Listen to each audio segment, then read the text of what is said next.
یہی حقیقت ہے سارے انسان کی.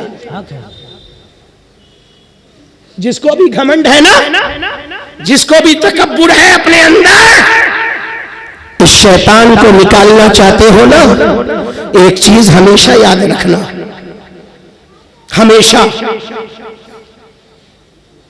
کہ اللہ نے آپ کا وجود کیسے کیا ہے. اللہ آپ کا وجود، اللہ نے آپ کا کیسے کیا. آپ کا وجود ایک مرد اور ایک عورت کے شرمگاہ سے. بولو اس حقیقت سے کوئی انکار کر سکتا ہے؟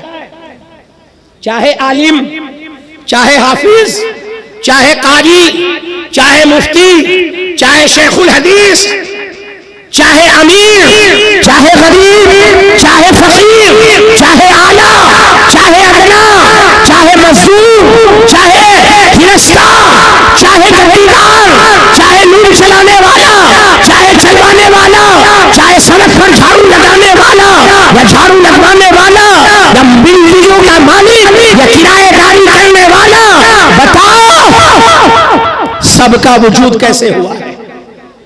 پہلے ایک مرد کے شرمگاہ سے نکل کر عورت کے شکم میں گئے ہو، اور پھر 9 مہینے اس کے پیٹ میں رہ کر اس عورت کے شرمگاہ سے باہر آئے ہو، تب جا کر کے تمہارا اور ہمارا اور سب کا وجود ہوا ہے. یہ ہے انسان کی ابتدا. جس کی ابتدا اتنے گندے طریقے سے ہوئی ہو وہ گھمنڈ کرتا ہے. وہ سفید کپڑے پہن کر جب چلتا ہے تو سوچتا ہے میرے جیسا کوئی نہیں. جب اللہ اسے اپنی نعمتیں دے کر امیر کر دیتا ہے تو اسے غریبوں کے وجود سے بدبو آنے لگتی ہے. وہ اپنی امیری پر اترانے والوں اور سفیدی جھاڑ کر کے تکبر اور گھمنڈ کا پتلا بن کر کے چلنے والوں، بتاؤ اللہ نے تمہارا وجود اور تمہاری ابتدا اسی طرح سے کی ہے یا نہیں کی ہے؟ یاد رکھنا ہمیشہ اس چیز کو، کبھی گھمنڈ نہیں کرو گے، کبھی گھمنڈ نہیں کرو گے، کبھی تکبر دل میں پیدا نہیں ہوگا. بس یہ یاد رکھنا ہمیشہ کہ میں 2 انسانوں کے شرمگاہ سے نکل کر کے باہر آیا ہوں اور مر جاؤں گا اور قبر میں رکھ دیا جاؤں گا تو قبر کے اندر کے کیڑے مکوڑے کھا کر کے مجھے مٹی بنا دے، ہڈی تک نہیں بچے گی. تو جس انسان کی ابتدا انتہا اس طریقے سے ہو اسے گھمنڈ کرنے کا حق بولو نہیں ہے، اسے تکبر کرنے کا حق نہیں ہے. اس کو عاجزی اختیار کرنا ہے، اسے انکساری اختیار کرنا ہے، اسے سادگی اختیار کرنا ہے، اسے رب کے سامنے جھک کر کے رہنا ہے، اپنی گردن کو ہمیشہ اللہ کے سامنے جھکا کر کے رہنا ہے. 5 وقت مسجد میں جا کر اپنے ہاتھ کو بلند کر کے یہ کہنا ہے مولا میں تیرے سامنے یہ اعلان کرتا ہوں کہ میں کچھ بھی نہیں ہوں، اور سر جھکا کر اپنے ناک کو زمین پر رگڑ کر یہ بتانا ہے کہ میرے پروردگار تو میرا رب ہے، اور تیرے سامنے میں اپنے پیشانی اور اپنے ناک کو رکھ کر یہ اقرار کرتا ہوں کہ میں کچھ بھی نہیں ہوں، جو کچھ ہے سب تو ہے، تو سب تو ہے. ہندوستان کی دھرتی پر انگریزوں کے خلاف جہاد کا پہلا فتویٰ جاری کرنے والے حضرت علامہ مفتی شیخ عبدالعزیز محدث دہلوی رحمت اللہ تعالی علیہ جن کے ابا کا نام ہے حضرت شاہ ولی اللہ محدث دہلوی رحمت اللہ تعالی علیہ، اور حضرت شاہ ولی اللہ محدث دہلوی رحمت اللہ علیہ کے ابا کا نام ہے حضرت شاہ عبد الرحیم رحمت اللہ تعالی علیہ۔ سنی آدمی تھے، سنی آدمی تھے، ہر سال میلاد بھی کرتے تھے، ہر سال میلاد کرتے تھے، لوگوں کو بلاتے تھے۔ حضرت شاہ عبد الرحیم، حضرت شاہ عبد الرحیم کہتے ہیں نا، ایک سال میرے پاس پیسہ نہیں تھا میلاد کرنے کے لیے، ایک سال میرے پاس پیسہ نہیں تھا میلاد کرنے کے لیے،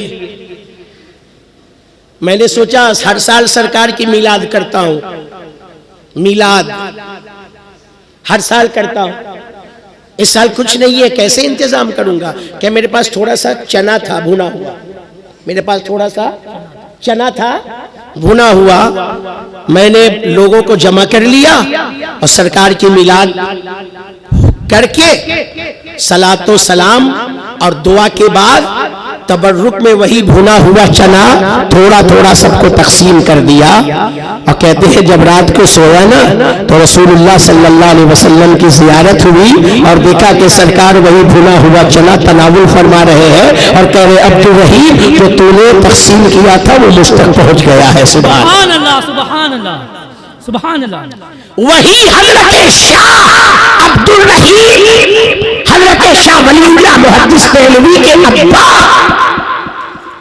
ایک کھیت کی پگڈنڈی سے جا رہے تھے۔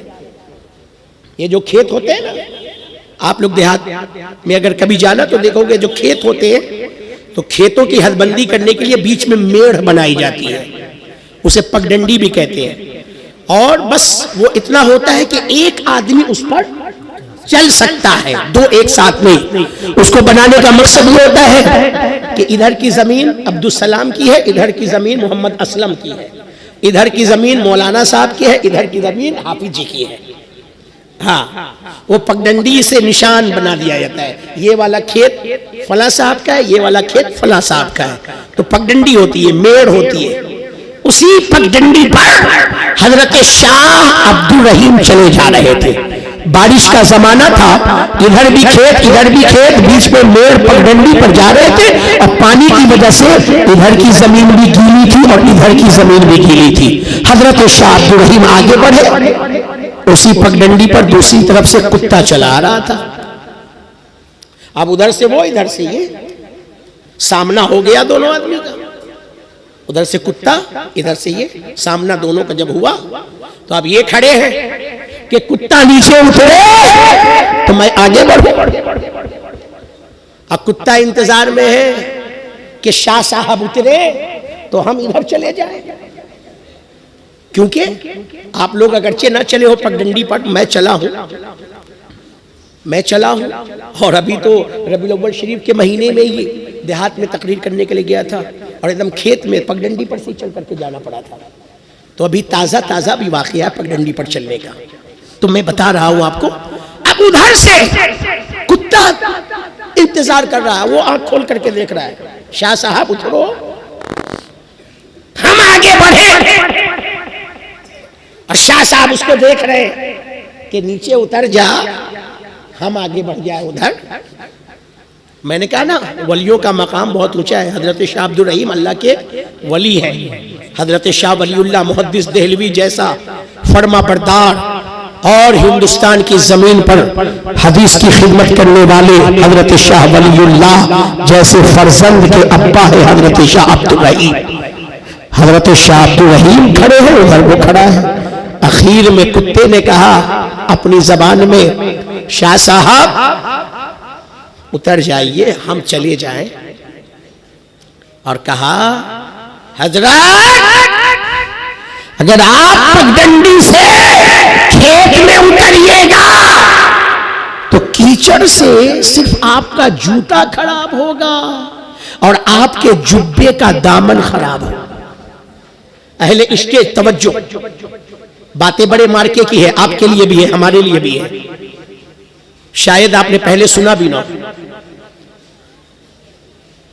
کتے نے کہا شاہ صاحب اگر زمین چھوڑ کر کھیت میں اترو گے تو کھیت کے کیچڑ سے جوتا خراب ہوگا، جوتے کا دامن خراب ہوگا، جاؤ گے واپس پانی سے دھل دو گے، کیچڑ صاف ہو جائے گا، جوتا صاف ہو جائے گا۔ مگر اگر یہ خیال پیدا ہو گیا کہ میں انسان ہوں، یہ کتا ہے، یہ اترے گا، اور یہ گھمنڈ اور تکبر کا شیطان دل میں بس گیا، تو شاہ صاحب دنیا میں کوئی پانی نہیں ہے جو اس دنیا میں کوئی پانی نہیں ہے جو اس کو دھل سکے۔ کیچڑ دھل سکتا ہے پانی سے، مگر گھمنڈ کو کیسے دھلو گے؟ کیچڑ دھل سکتا ہے پانی سے، مگر تکبر کو کیسے دھلو گے؟ حضرت شاہ عبد الرحیم کہتے ہیں اس کتے نے اتنی بڑی بات کہہ دی۔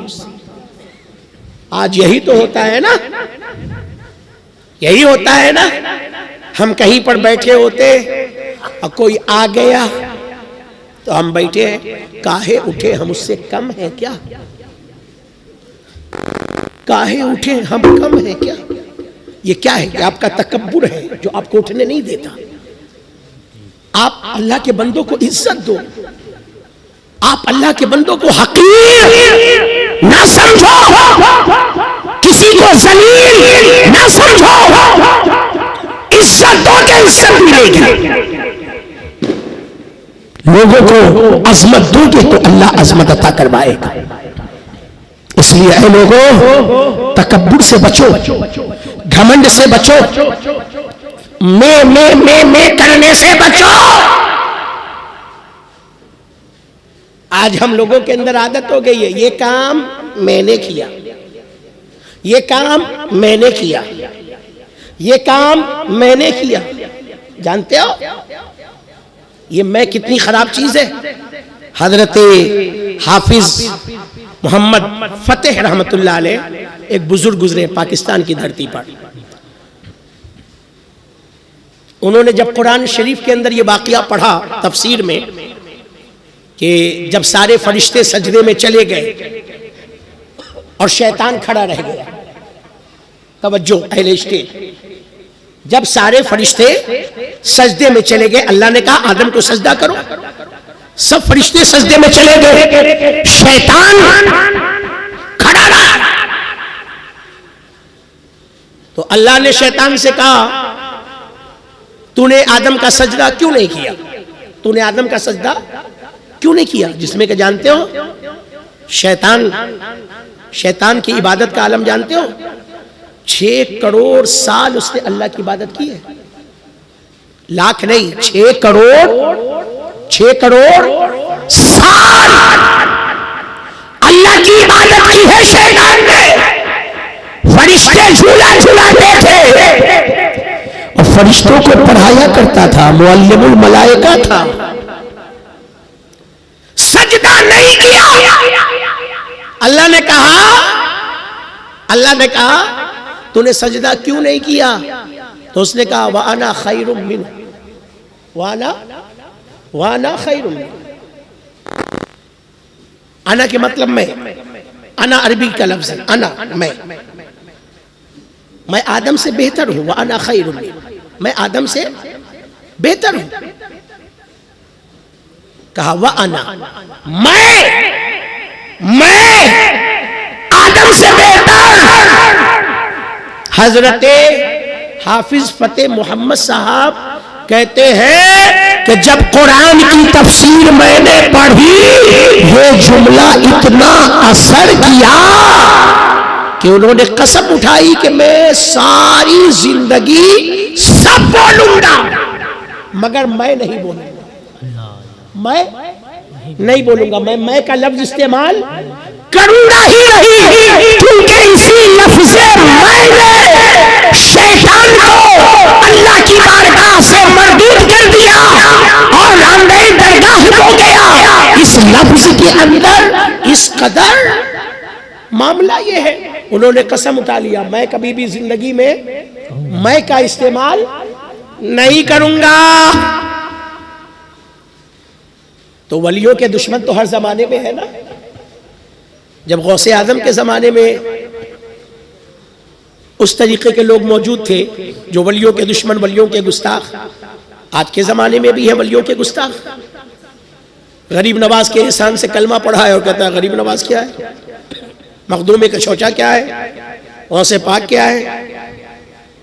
اللہ کے ولیوں کی شان میں گستاخیاں کرنے والے لوگ ہر زمانے میں موجود رہے، ایسا نہیں کہ کوئی زمانہ بچا رہا۔ تو حاجی فتح محمد صاحب نے جب یہ کہا کہ میں زندگی میں کبھی بھی میں نہیں بولوں گا، سب بولوں گا، تو کیا واہ آپ، مگر میں نہیں بولوں گا، میں کا استعمال نہیں کروں گا۔ تو کچھ لوگوں نے جو گستاخ ولی تھے آپس میں مشورہ کیا اور کہا کہ چلو ہم لوگ ایسا سوال کرتے ہیں کہ ان کو میں کہنا ہی پڑے گا، ان کو میں کہنا ہی پڑے گا، چاہے ایک ہی مرتبہ۔ اور جب وہ میں کہہ دیں گے تو ہم کہیں گے تمہاری قسم ٹوٹ گئی، ہم نے میں کہلوا دیا۔ اب ان لوگوں نے آپس میں جو ہے سوال بھی طے کر لیا کہ کیا سوال کرنا ہے، اور چلے، اور اتفاق سے جب پہنچے تو دیکھا کہ نماز کا ٹائم ہو چکا ہے اور حافظ صاحب مصلی پر بیٹھے تھے نماز پڑھانے کے لیے۔ یہ لوگ پہنچے اور پہنچتے کے ساتھ کہا حضرت ایک سوال ہے، حضرت ایک سوال ہے، کہا پوچھو۔ کہا شیطان اللہ کی بارگاہ سے مردود کیوں ہوا؟ شیطان اللہ کی بارگاہ سے مردود کیوں ہوا؟ ان لوگوں نے یہ سوال اس لیے پوچھا تھا کہ جیسے ہی کہیں گے تو وہ کہیں گے وَأَنَا خَيْرٌ مِّنْهُ، تو ہم کہہ دیں گے آپ نے میں کہہ دیا۔ کہا شیطان اللہ کی بارگاہ سے مردود کیوں ہوا؟ کہا نماز پڑھ لوں جواب دے دوں گا۔ حضرت نے کہا نماز پڑھ لوں پھر جواب دوں گا۔ کہا ٹھیک ہے۔ اقامت ہوئی، نماز پڑھی گئی، جیسی حضرت نے سلام پھیرا کہا سوال کس نے کیا تھا؟ وہ فرض سے آگے بڑھا، کہا میں نے، کہا اسی لیے، بہت صحیح، کہا سوال کس نے کیا تھا؟ کہا میں نے، کہا اسی لیے مانا گیا۔ بات سمجھ میں آئی؟ بات سمجھ میں آئی؟ کہا سوال کس نے کیا تھا؟ تو کیا کہا؟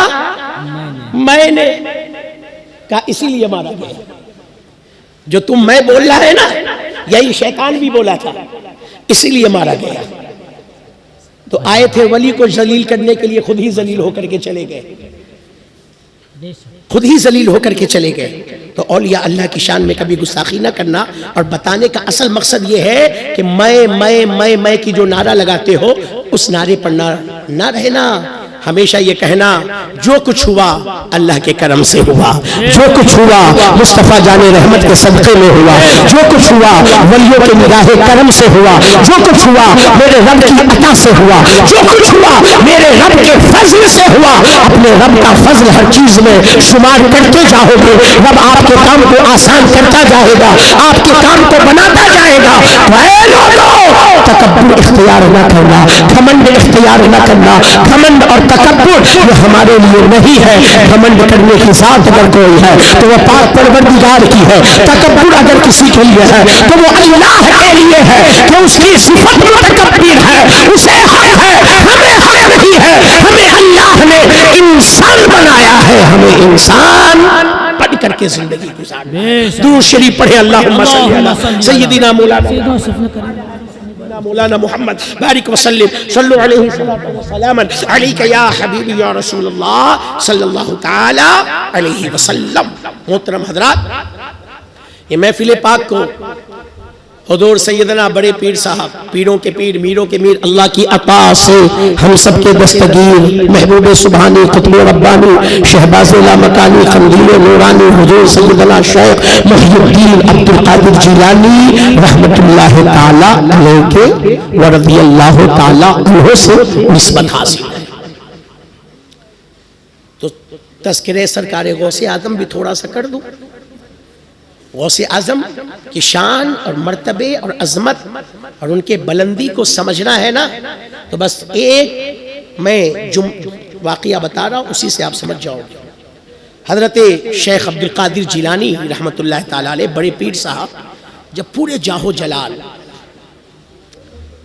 اور پرفائز تھے اور آپ کے ولایت و عظمت کا ڈنکا پورے عالم میں بج رہا تھا، اس زمانے میں حضرت شیخ عبد القادر رحمۃ اللہ علیہ کی جو دائی ماں تھی جنہوں نے بچپن میں ان کو نہلایا دھلایا، ان کا کپڑا ان کی خدمت وغیرہ کرتی تھی، کپڑا اپڑا دھوتی تھی بدلتی تھی، انہوں نے ایک دن کہا بیٹا عبد القادر ایک بات مجھے پوچھنی ہے تم سے، ایک بات بولو، ایک بات بولو، توجہ لگ رہا ہے کہ ادھر ادھر ہٹ رہی ہے، اب بس تھوڑی دیر اور، کہا ایک بات پوچھنی ہے تم سے، کہا کیا پوچھنا ہے پوچھئے، کہا عبد القادر جب تم بچے تھے چھوٹے تھے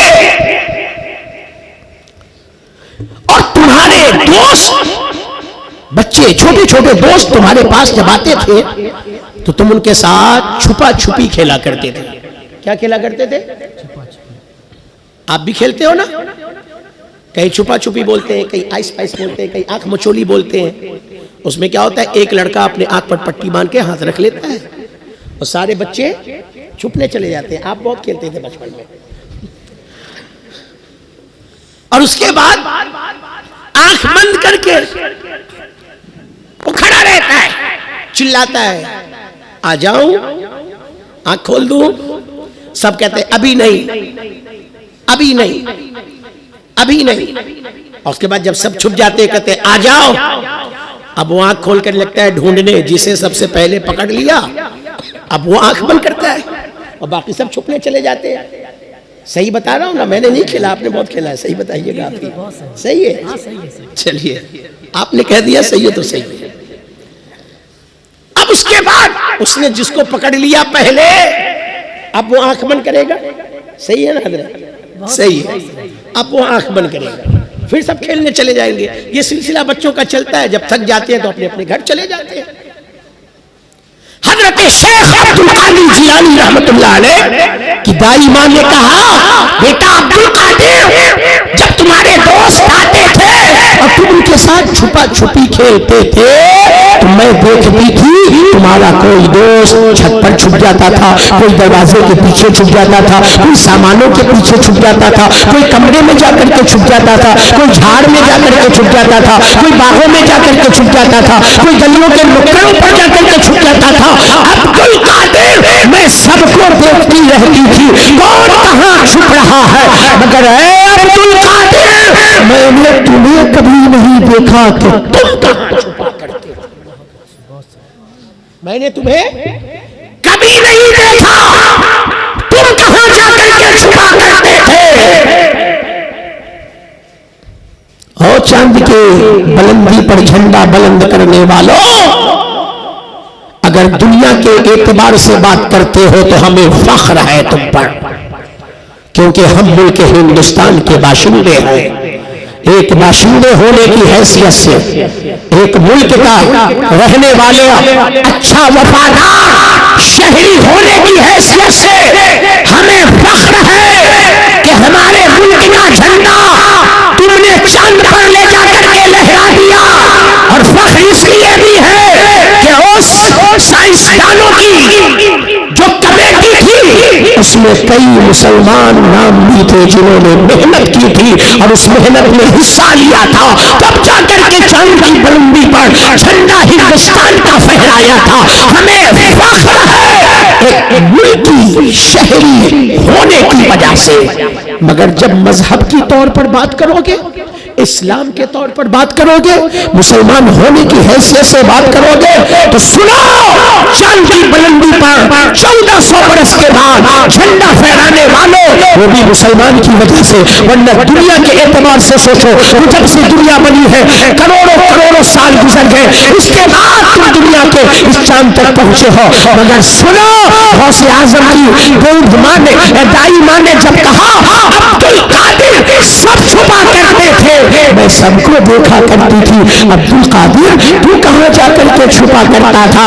شیخ عبد القادر مسکرائے، ارشاد فرمایا او میری دودھ ماں، میرے سارے ساتھی زمین پر چھپا کرتے تھے، میرا عبد القادر چاند میں جاتا۔ سبحان اللہ سبحان اللہ ماشاءاللہ، تیرا عبد القادر چاند پہ چاند میں چھپا کرتا تھا۔ تو دائی ماں نے آگے بڑھ کر کے کہا بیٹا ایک سوال اور کا پوچھ ماں، پوچھ۔ کہا کیا اب بھی چاند میں چھپتے ہو؟ کیا اب بھی چاند میں چھپتے ہو؟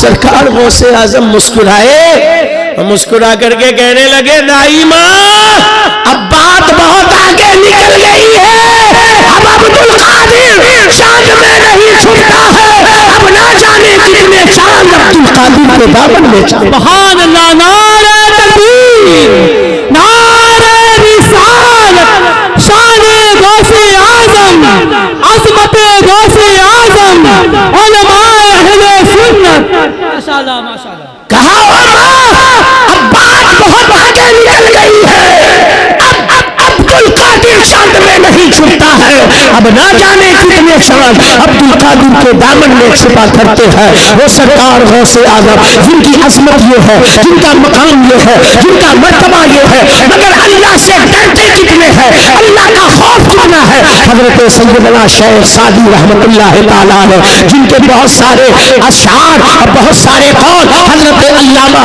محمد صالح اعظم صاحب نے ابھی اپنی تقریر میں بیان کیا ہے، وہی حضرت شیخ سعدی فرماتے ہیں میں حج بیت اللہ کے لیے جب گیا اور میں طواف کعبہ کر رہا تھا تو میں نے دیکھا ایک شخص ہے چہرے پر پردہ ڈالے ہوا ہے، خانہ کعبہ کے سامنے سر سجود ہے، زارو قطار رو رہا ہے اور رو رو کر کے بس ایک جملے کہتا ہے اے میرے اللہ، اے میرے پروردگار، اگر میری نماز تیری بارگاہ میں قبول نہ ہو تو کل محشر میں جب مجھے اٹھانا تو اندھا بنا کر کے اٹھانا۔ اے میرے اللہ، اگر تیری بارگاہ میں میرا روزہ قبول نہ ہو اور کل مجھے محشر میں اٹھانا تو اندھا بنا کر کے اٹھانا، اگر میری نیکیاں قبول نہ ہو تو کل مجھے اٹھانا تو اندھا بنا کر کے اٹھانا، اگر میرا حج قبول نہ ہو تو مجھے محشر میں اٹھانا تو اندھا بنا کر کے اٹھانا، اگر میرے زکات و صدقات و خیرات تیری بارگاہ میں قبول نہ ہو تو محشر میں مجھے اٹھانا تو اندھا بنا کر کے اٹھانا، اللہ آنکھ والا نہ بنا کر کے اٹھانا، اندھا بنا کر کے اٹھانا، کیونکہ وہاں پر سارے نبی ہوں گے، ہم نبی کے امتی ہوں گے، سارے انسان ہوں گے، وہاں پر مدینے والے بھی ہوں گے، امام حسین بھی ہوں گے، امام حسن بھی ہوں گے، میرے جد اعلیٰ بھی ہوں گے، میرے جد امجد بھی ہوں گے، میرے تمام قبیلے دنیا والے بھی ہوں گے۔ اے میرے مولا، اگر میرا اعمال قبول نہ ہوگا تو مجھے اندھا بنا کر کے اٹھانا تاکہ میں اپنے نبی کے نگاہ سے نگاہ نہ ملا سکوں، میں اپنے مریدوں کے نگاہ سے نگاہ نہ ملا سکوں، میں نبیوں کی نگاہوں سے نگاہ نہ ملا سکوں، اس قدر رو رہے ہیں۔ اے میرے مولا، میرا اعمال قبول نہ ہو، اندھا بنا کر کے اٹھانا۔ شیخ سعدی رحمت اللہ علیہ فرماتے ہیں وہ شیخ کس قدر زار و قطار رو رہے تھے اور فریاد کر رہے تھے کہ ان کی فریاد اور ان کے رونے کو سن کر کے جتنے لوگ وہاں پر تھے سب رونے لگے، سب بلکنے لگے، سب کی آنکھوں سے آنسو بہنے لگے، یہاں تک کہ ایک شخص آگے بڑھا، اس شیخ کے پیٹھ پر ہاتھ رکھ کر کے تھپ تھپانے لگا اور کہا او شیخ، اللہ کی رحمت سے نا امید نہ ہو، اللہ کی رحمت بہت بڑی ہے، اللہ کی رحمت بہت بڑی ہے، مت رو، رحم نا امید نہ ہو۔ کہتے ہیں وہ روتا رہا یہاں تک کہ چپ ہوا، سجدے سے اٹھا اور چہرہ چھپا ہے، خانے کعبہ سے نکلا، حرم کی منزلیں طے کرتا باہر جب نکلنے لگا وہ کہتے ہیں کہ میں ان کے پیچھے پیچھے چلا، دیکھوں تو ذرا یہ ہے کون جو اس قدر اللہ سے ڈرتا ہے کہ کہہ رہا ہے اللہ اعمال قبول نہ ہو تو اندھا بنا کر کے اٹھانا۔ کہتے ہیں جب میں باہر نکلا اور وہ بھی باہر نکلے، چہرے سے پردہ ہٹایا تو میری چیخیں نکل گئی، کیونکہ اللہ کے سامنے اس قدر زار و قطار اور اندھا بنا کر اٹھانے کی دعا کرنے والا اور رونے والا کوئی اور نہیں تھا، وہ حضرت غوث آدم شیخ عبد القادر جیلانی اتنے بڑے ولی ہو کر رو رہے ہیں، ڈر رہے ہیں، اور یہاں جمعہ خالی پڑھتا ہے، پھر بھی کہتا ہے جنت ہمارے ابا کی ہے۔ اللہ اکبر، اللہ اکبر۔ نماز کب پڑھو گے؟ نماز کب پڑھو گے؟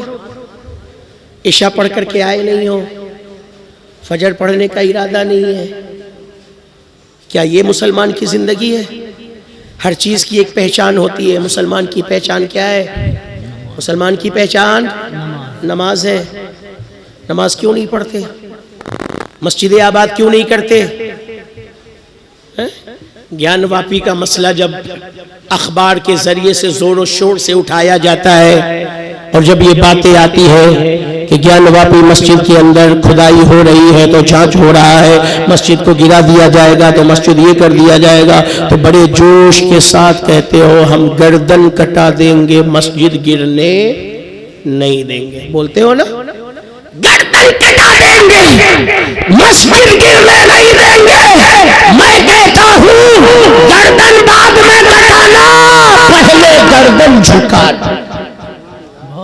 پہلے گردن جھکا لو اللہ کے سامنے۔ جو جھکا نہیں سکتا وہ کٹا بھی نہیں سکتا، جو جھکا نہیں سکتا وہ کٹا بھی نہیں سکتا۔ کٹانے والے کو دیکھنا ہے تو فلسطین کی دھرتی پر دیکھو، جی ہاں، جھکاتے بھی ہیں ہر وقت اور کٹا بھی رہے ہیں ہر وقت۔ بیت المقدس کی حفاظت اللہ ان مجاہدین سے کروا رہا ہے، اللہ انہیں سلامت رکھے، اللہ انہیں شاد رکھے، اللہ انہیں آباد رکھے، اللہ تمام فلسطینی شہیدوں کو جنت میں اعلیٰ مقام عطا فرمائے، ان کے مرتبے کو بلند فرمائے۔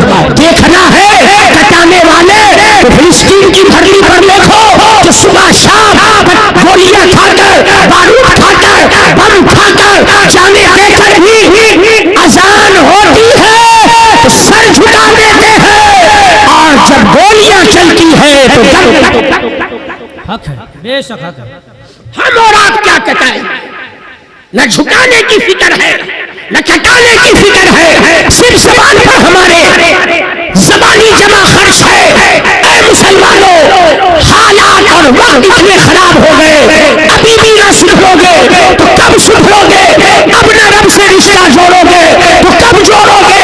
اپنا توبہ کرو گے تو کب کرو گے؟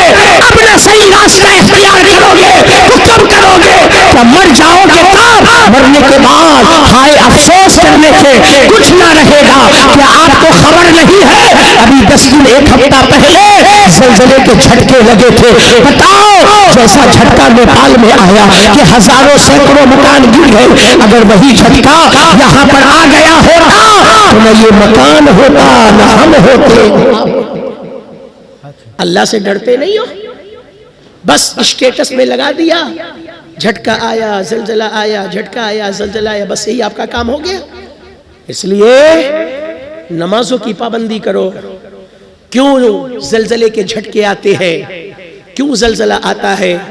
مجدد اعظم امام اہل سنت، اچھے رضا سچے رضا پیارے رضا ہمارے رضا ہم سب کے رضا ہم سنیوں کی جان رضا ہمارے ایمان کو بچانے والے امام محمد خان رضا علیہ رحمت و رضوان کی بارگاہ میں پوچھا گیا، سرکار زلزلے کیوں آتے ہیں؟ زلزلے کیوں آتے ہیں؟ تو آپ نے فرمایا کہ اللہ تعالیٰ نے یہ جو پہاڑ ہے نا، انہیں زمینوں پر گاڑ دیا ہے کیل کے معنی، اور جیسے پیڑوں کی جڑیں ہوتی ہیں، سوڑ ہوتے ہیں اور وہ بہت دور تک پھیلے ہوتے ہیں، ایسے ہی ان پہاڑوں کی بھی جڑیں اور ان کے بھی ریشے ہیں جو زمین میں دور تک پیوست ہے اور جو زمین کو جکڑ کر کے رکھے ہوئے ہیں۔ تو فرمایا سرکار مجدد اعظم اعلیٰ حضرت نے کہ جب زمین پر گناہ عام ہونے لگتا ہے اور گناہ ہر طرف گناہ ہی گناہ ہونے لگتے ہیں، بندے نیکیوں سے دور ہوتے ہیں، گناہ زیادہ کرنے لگتے ہیں، تو پھر اللہ تعالیٰ انہیں ڈرانے کے لیے، انہیں اپنے قریب کرنے کے لیے پہاڑوں کو حکم اپنی جڑوں کو کھینچو، اور جب وہ پہاڑ اپنی جڑوں اپنے ریشوں کو کھینچتے ہیں تو زمین ہلتی ہے جس سے زلزلہ آتا ہے. یعنی اصل بات یہ ہے کہ زمین پر زلزلہ آنے کا اصل سبب ہم سب کا گناہ ہوتا ہے. کیا ہے؟ ہم سب کا گناہ، ہم سب کا اللہ سے دور ہونا. اس لیے اے لوگوں، اگر ان عذاب الہی سے بچنا چاہتے ہو تو گناہوں سے توبہ کیجیے، مسجدوں کو آباد کیجیے، اذان سن کر کے سارے کام کو چھوڑیے، اللہ کے حضور میں کھڑے ہو جائیے. آج دنیا میں نہیں کھڑے ہو رہے ہو تو کل قیامت میں جب اللہ حساب و کتاب کے لیے کھڑا کروائے گا تب کیسے کھڑے ہو پاؤ گے؟ جب یہاں نہیں کھڑے ہوتے تو وہاں کیسے کھڑے ہوگے؟ جب یہاں اپنے رب سے باتیں نہیں کرتے ہو نماز کے اندر جا کر کے تو وہاں اپنے رب کے سوالوں کا جواب کیسے دو گے؟ جب یہاں اپنے رب کے قریب نہیں ہو رہے ہو تو وہاں اپنے رب کی رحمت سے کیسے امید لگاؤ گے؟ اس لیے اے لوگوں، قیامت کے دن کھڑا کیا جائے اس سے پہلے دنیا کے اندر نمازوں میں کھڑے ہونے کے لیے سیکھ جاؤ. اللہ کی بارگاہ میں آپ سے کل قیامت میں محشر کے میدان میں سوال و جواب ہو، اس سے پہلے اپنے رب کے سامنے جا کر کے اپنے رب سے نماز کے اندر ہم کلام ہونا سیکھ لو، ان سے رب سے باتیں کرنا سیکھ لو. یہ نماز کیا ہے؟ یہ نماز یہ ہے کہ ہم اپنے رب سے ملاقات کرتے ہیں، اپنے رب سے باتیں کرتے ہیں، اپنے دل کی رب کو سناتے ہیں، اپنے رب سے فریاد کرتے ہیں، اپنے رب سے اپنے دل کی آرزوؤں کو رکھتے ہیں. الحمدللہ نماز وہ عبادت ہے، نماز وہ عبادت ہے جس کو کرنے سے انسان کو لذت حاصل ہوا کرتی ہے، دل کو سکون ملا کرتا ہے، انسان پریشانیوں مصیبتوں سے دور ہوا کرتا ہے. نماز کے اتنے برکات ہے الحمدللہ. ایک اللہ کے ولی ہے، انہوں نے کہا اے لوگوں، جنت تو حق ہے، جنت میں جانا ہے، مگر بھلا وہ جنت کیسی ہوگی جس جنت میں نماز نہ ہوگی. یعنی بغیر نماز کے انہیں جنت میں بھی مزہ نہیں مل رہا ہے، جنت میں بھی لطف نہیں مل رہا ہے. پتہ یہ چلا نماز اس عبادت کا نام ہے. ایک مرتبہ دل سے پڑھو تو صحیح، اللہ کے سامنے سر کو جھکاؤ تو صحیح. قسم خدا کی وہ لذت ہے، وہ لذت ہے سجدے میں، وہ لذت ہے کہ جب حاصل ہو جائے گی نا تو پھر چھوڑنے کا من کبھی نہیں کرے گا. لذت ہے نماز کے اندر، آپ حاصل تو کرو، مگر کیسے؟ اللہ کے حضور جاؤ تو پورے تصور کے ساتھ کہ میں اپنے رب کے سامنے ہوں، اور جب رب کا تصور کر کے کہ میں رب کے سامنے ہوں سجدہ کرو گے اٹھانے کا من نہیں کرے گا. مگر تصور رب کا نہیں نہ کرتے ہو. حضرت امام مالک رحمت اللہ تعالی علیہ سے کسی نے کہا حضرت آپ کا ایک مرید ہے جو ایک رات میں ایک قرآن ختم کر لیتا ہے، ایک رات میں ایک قرآن ختم کر لیتا ہے. تو حضرت بہت ناراض ہوئے کہ ایک رات میں ایک قرآن پڑھتا ہے تو قرآن کیسا پڑھتا ہوگا؟ وہ ایک رات میں ایک قرآن پڑھ رہا ہے تو قرآن کیسا پڑھتا ہوگا؟ بہت اسپیڈ میں پڑھتا ہوگا، مخارج و قواعد کا اہتمام نہ کرتا ہوگا. کیونکہ یہاں پر حضرت قاری نسیم صابری صاحب بیٹھے ہیں، اچھے قاری ہیں ماشاءاللہ. ان سے پوچھو کہ اگر کوئی آدمی یعلمون تعلمون کے ساتھ پڑھے گا تو کئے گھنٹہ لگے گا؟ تو کہیں گے 5 سے 6 گھنٹہ. 5 سے 6 گھنٹہ میں قرآن پڑھ لے گا، مگر کیا سمجھ میں آئے گا؟ یعلمون تعلمون بیچ میں سب غائب، کیا پڑھا کچھ پتہ نہیں چلے گا. ہاں مگر کوئی آدمی قرأت کے ساتھ، مخرج کے ساتھ، قواعد کے پابندی کے ساتھ اگر قرآن کی تلاوت کرے تو اسے کئی گھنٹے لگیں گے ختم پڑھنے میں، کئی گھنٹے لگیں گے. ایک پارہ 40 45 35 منٹ میں پڑھے گا. ایک قاری بھی اگر قواعد اور مخارج ان تمام چیزوں کی پابندی کر کے اور ترتیل کے ساتھ تھوڑا پڑھے تو اسے اتنا وقت لگ جائے گا. یہ 10 منٹ والا جو پارہ ہوتا ہے نا، یہ خالی نام کا ہوتا ہے کہ 10 منٹ میں پڑھ دیا.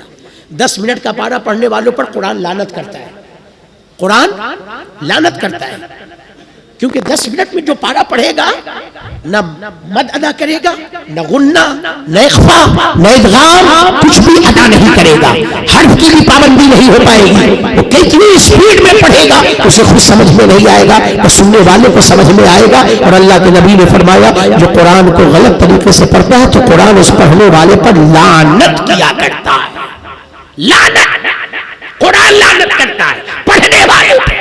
تو امام مالک بہت ناراض ہوئے، اسے بلایا، مگر بزرگوں کے اصلاح کا طریقہ دیکھو، بزرگ اللہ والے کیسے اصلاح کرتے ہیں۔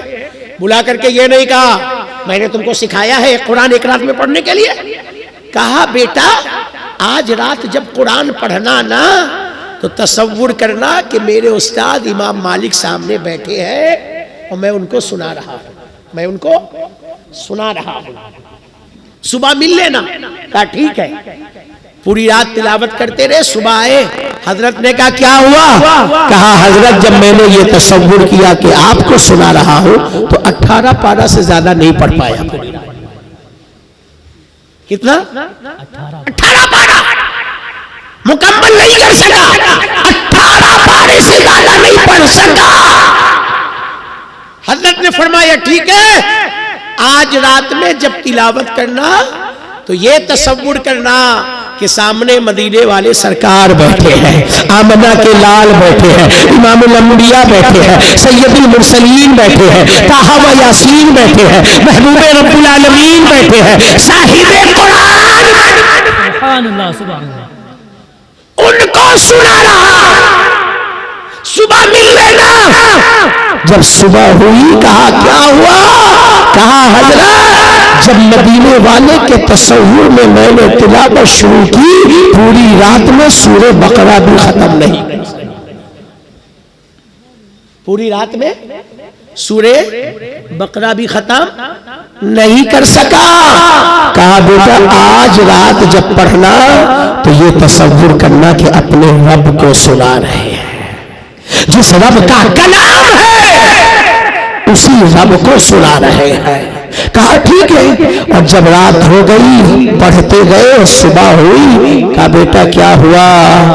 رونے لگے، آنکھوں سے آنسو بہنے لگے۔ کہا حضور آج رات جب یہ تصور کیا کہ سامنے رب ہے، رب کو سنا رہا ہوں، جس کا کلام ہے اسی کو سنا رہا ہوں، پوری رات پڑھتا رہا مگر سورہ فاتحہ بھی مکمل، سورہ فاتحہ بھی مکمل نہیں کر سکا۔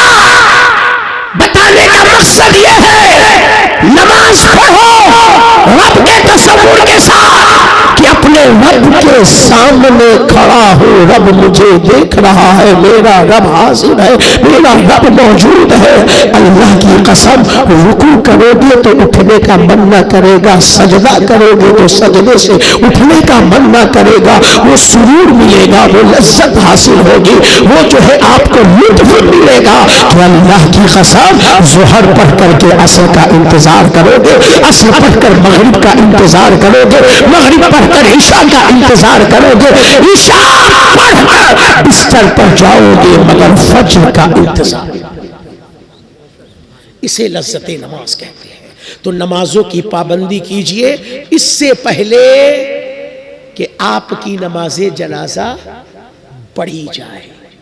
نماز پڑھیے اس سے پہلے کہ آپ کی نماز جنازہ پڑھی جائے۔ جب آپ کی نماز جنازہ پڑھ دی جائے گی پھر ہائے افسوس کے سوا کچھ بھی نہیں کہہ سکتے ہو اور نہ کر سکتے ہو۔